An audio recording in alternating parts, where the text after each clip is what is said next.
드리고 설교 말씀 듣도록 하겠습니다. 주님, 감사합니다. 우리가 이렇게 함께 예배드릴 수 있도록 인도하심을 감사드립니다. 이 시간 오직 주님을 예배하고 또 주의 말씀 받기를 원합니다. 우리의 삶의 길을 발견하기 원합니다. 주님 도와주시옵소서. 이 부족한 종 붙들어 주실 줄 믿고 감사하며 우리 주 예수 그리스도의 이름으로 간절히 기도하옵나이다. 아멘. 오늘도 성부, 성자, 성령 삼위 하나님께서 우리에게 명하시는 생명의 길 위로 걷고 주님의 뒤를 따르는 우리 모두가 되기를 간절히 바랍니다.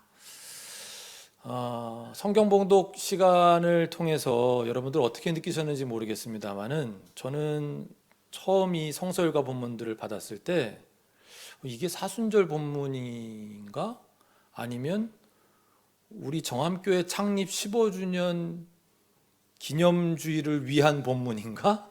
이런 생각이 들 정도로 제 기분이 그래서 그런지 모르겠습니다만은 4개의 본문이 모두 오늘의 우리를 위한 말씀 드린 것만 같아서 이럴 수가 있나? 이런 생각을 혼자 하며 설교를 준비했습니다.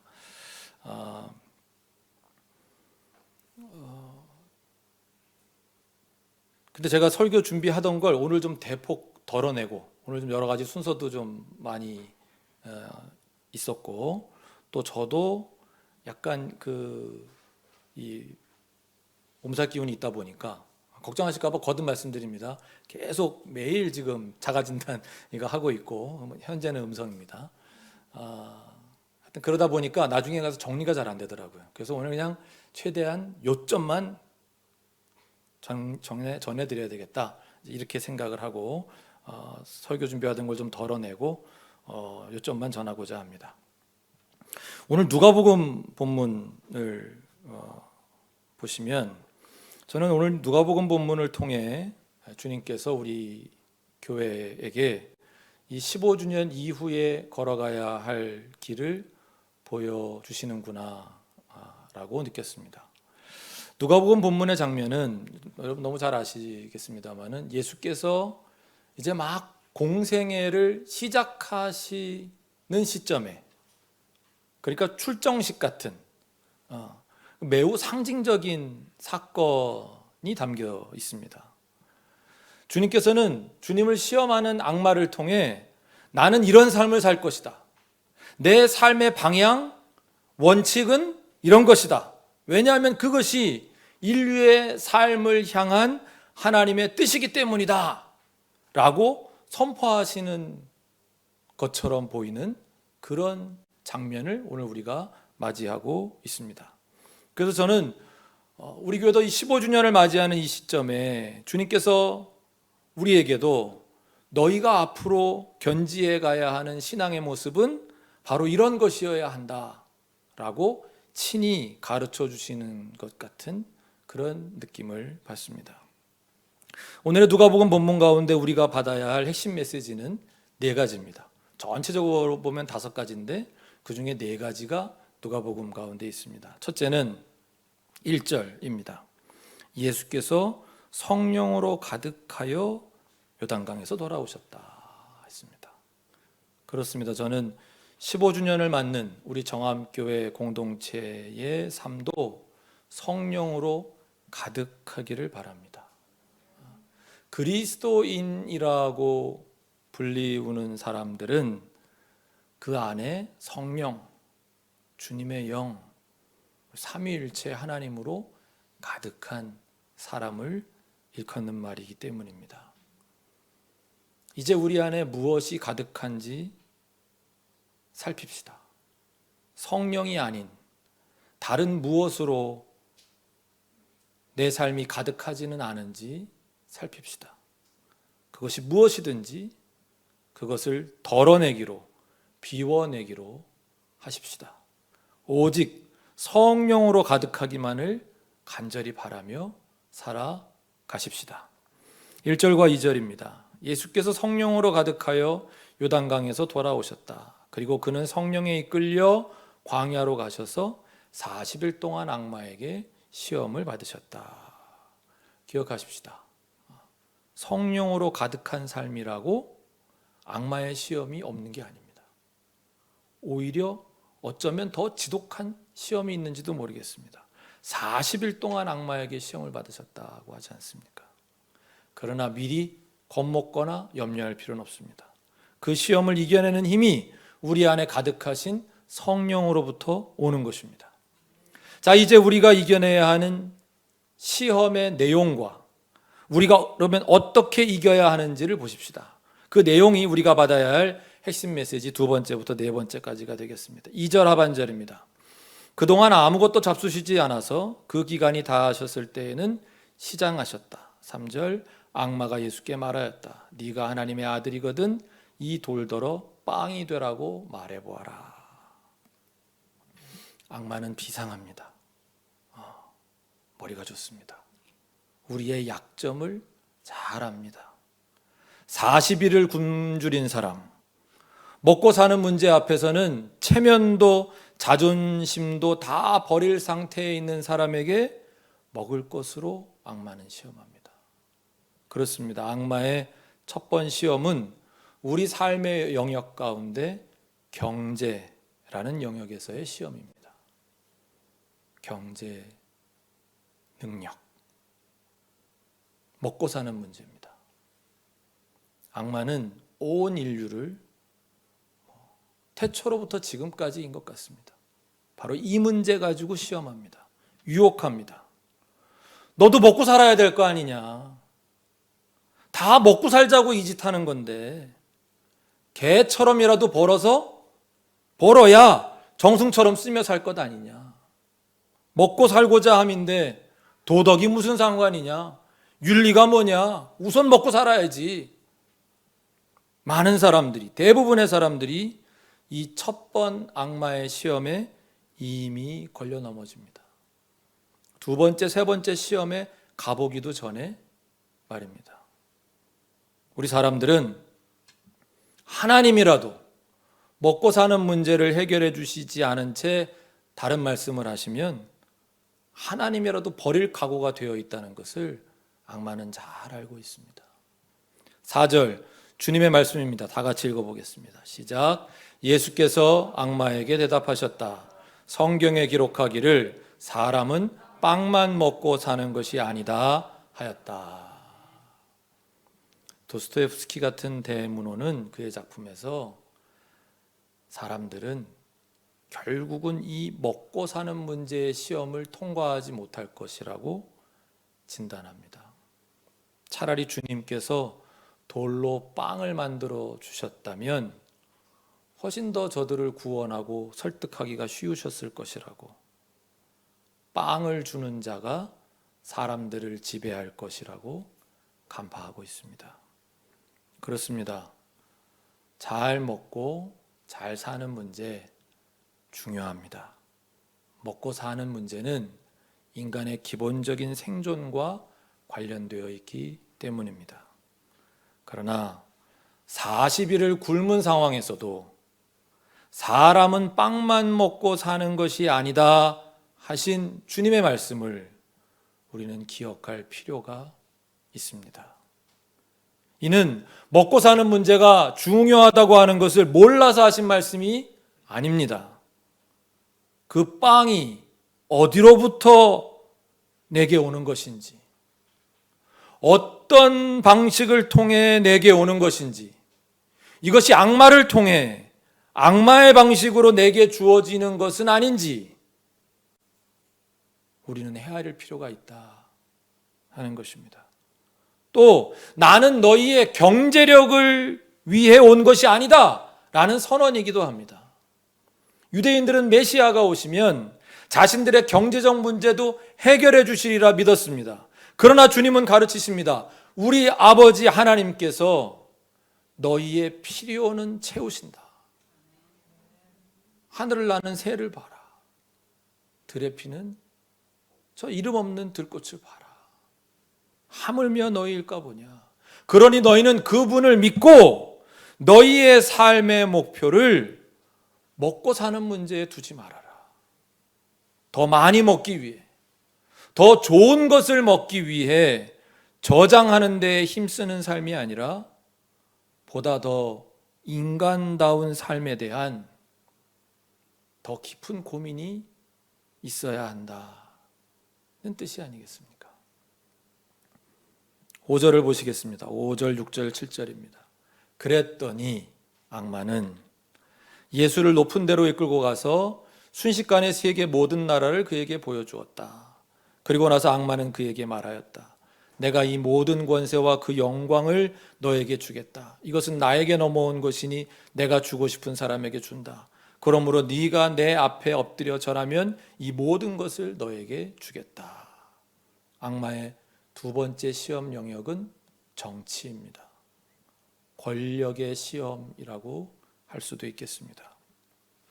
예수님께 또 우리에게 악마는 권력을 주겠다고 시험합니다. 네가 내 앞에 절하면 이 모든 것을 너에게 주겠다. 권세와 영광을 주겠다. 그렇게 약속합니다. 그렇습니다. 우리에게 권력이 있었으면 좋겠습니다.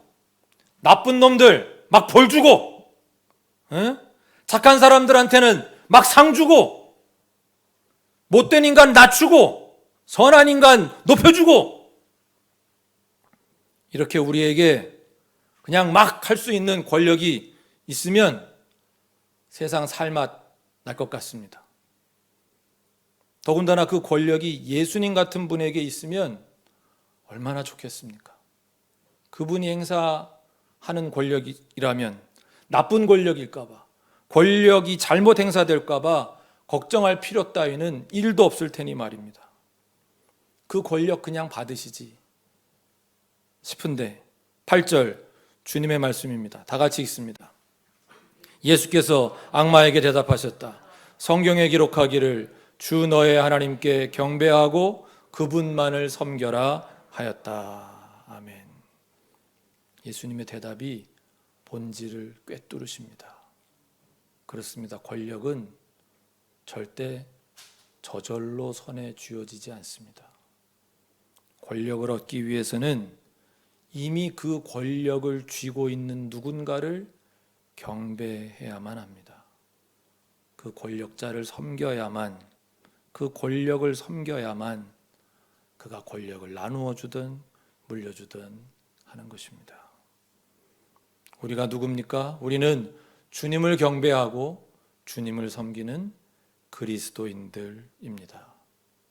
주님이 아니라, 삼위일체 하나님이 아니라 다른 그 무엇도, 그것이 권력이 아니라 그 어떤 것을 내게 준다 해도 우리는 주님이 아닌 다른 것을 섬길 수 없습니다.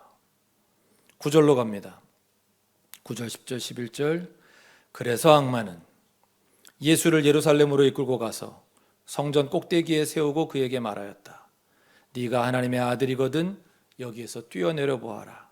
성경에 기록하기를 하나님이 너를 위하여 자기 천사들에게 명해서 너를 지키게 하실 것이다 하였고, 또한 그들이 손으로 너를 떠받쳐서 너의 발이 돌에 부딪히지 않게 할 것이다 하였다. 마지막 세 번째 악마의 시험 영역은 종교입니다. 신비한 힘, 영역입니다. 우리 사람들은 이런 힘 좋아합니다. 신비한 힘 말입니다. 우리에게는 없는 힘이라고 생각해서 더 그런 것 같습니다. 아마 제가 마음만 먹으면 막 기적이 일어나고, 제가 안수하면 꼴찌가 서울대 가고, 제가 안수하면 50억 빚졌다가 500억 부자가 되고, 제가 안수하면 메마른 강에 막 샘물이 터지고, 뭐 이런 기적을 제가 제 마음대로 일으킨다 그러면 뭐 우리 교회 뭐 미어 터질 겁니다. 아마. 사실 여러분이 잘 몰라서 그렇지 우리 교회도 기적이 엄청 많았었는데 제가 그런 걸 얘기를 잘 안 해서 그렇지. 사람들은 이 기적적인 힘 무지 좋아합니다. 하나님이 나에게도 기적을 좀 보여주시면 나도 하나님 잘 믿을 수 있을 것 같은데, 그런 분들 너무너무 많죠. 더 나아가 예수님에게 악마가 제안한 것처럼 네가 그 기적의 주인공이 될 수 있어, 네 마음대로 기적을 일으킬 수 있게 해줄게, 그런다 그러면 거절할 사람이 있을까? 12절 주님의 말씀입니다. 다 같이 읽습니다. 예수께서 악마에게 대답하셨다. 성경에 기록하기를 주 너의 하나님을 시험하지 말아라 하였다. 아멘. 그렇습니다. 신비한 힘, 영역을 갖기 원하는 우리의 마음은 우리 하나님을 시험하는 마음일 수 있습니다. 하나님, 저한테 이런 기적을 베풀어 주시면 제가 하나님께 이렇게 잘할게요. 하나님, 저한테 이런 능력을 주시면 제가 이렇게 할게요.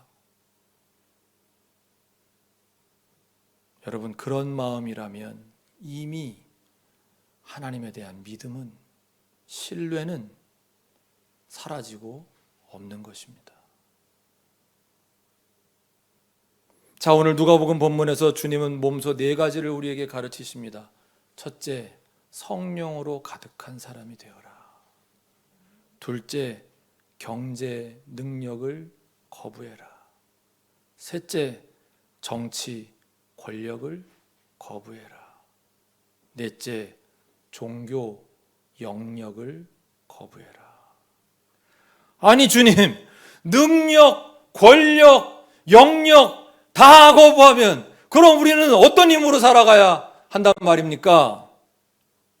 이제 우리는 오늘 성서 일과의 다른 본문들을 살펴보아야 합니다. 신명기 본문, 시편 본문, 로마서 본문. 그 본문들을 묵상하니 마지막 5번째로 우리가 가져야 할 힘은, 오늘 창립 15주년을 맞는 정암교회 성도들, 성령으로 가득한 사람들이 가져야 할 힘은 신력이었습니다. 실력 아니고요, 신력. 이건 제가 라임을 맞추느라 억지로 만들어 본 말이긴 합니다. 능력, 권력, 영력, 아니 신력. 제목을 그렇게 하려다가 말았는데요, 하나님의 힘 말입니다. 우리 주님의 하나님의 능력, 주님의 능력. 우리는 삼위일체 주님만 의지합니다. 예수님께서 왜 능력도 권력도 영역도 다 거부하셨을까요? 이 문제 많은 세상을 새하늘과 새 땅으로 변화시키겠다는 그 선한 뜻을 우리가 품었다 하더라도, 아무리 기특하고 갸륵한 그런 비전을 우리 마음에 품었다 하더라도 이 일은 능력으로, 권력으로, 심지어 영역으로도 되지 않는 일임을 분명히 하시고자 함입니다. 그럼 어떤 힘으로 합니까? 주님의 힘으로 합니다.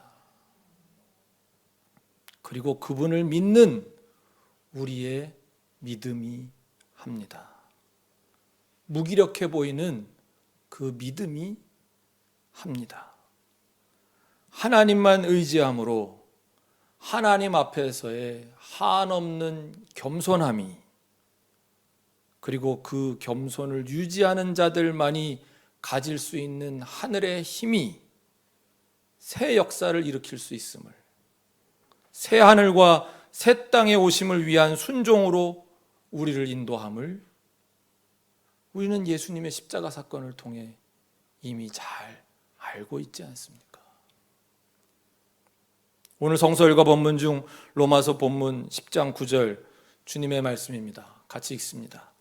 당신이 만일 예수는 주님이라고 입으로 고백하고 하나님께서 그를 죽은 사람들 가운데서 살리신 것을 마음으로 믿으면 구원을 얻을 것입니다. 아멘. 그렇습니다. 우리는 예수님의 이 부활로 인해 최종 부활을 더욱 확신하고 있는 그리스도인들입니다. 최후 승리를 더욱 확실히 믿게 된 사람들입니다. 그렇기 때문에 우리는 무기력하기 짝이 없어 보이는 십자가, 패배하는 것 같은 십자가를 의지합니다. 세상의 악에 저항하고 우리의 원수인 죽음에 맞서되 비폭력, 무저항 정신으로 저항합니다. 갈등이 있는 곳에, 전쟁이 있는 곳에 평화를, 위기가 있는 곳에 회복을 전합니다. 주님의 방법인 십자가를 지는 것으로 말입니다. 오늘 누가복음 본문 시작은 예수께서 성령으로 가득하셨다 하셨고, 마지막 13절은 악마는 모든 시험을 끝마치고 물러가서 어느 때가 되기까지 예수에게서 떠나 있었다고 했습니다. 성령으로 가득하신 예수님이라고 해서 악마가 접근도 못하는 것 아닙니다. 예수님도 감당하기 벅차셨던 시험을 3차례나 오늘 본문 가운데 했고, 그것을 마치고 나니까 그저 잠시 떠나 있다가 또 오고 또 오고 했다는 것입니다. 악마는 그런 존재입니다. 우리 지금까지 15년을 지나왔습니다. 지난 15년 동안 위기의 시간들도 있었습니다만 언제나 주님의 은총이 먼저 임하고 계셨음을 저는, 그리고 우리 모두는 거듭 체험하고 깨달아 왔습니다.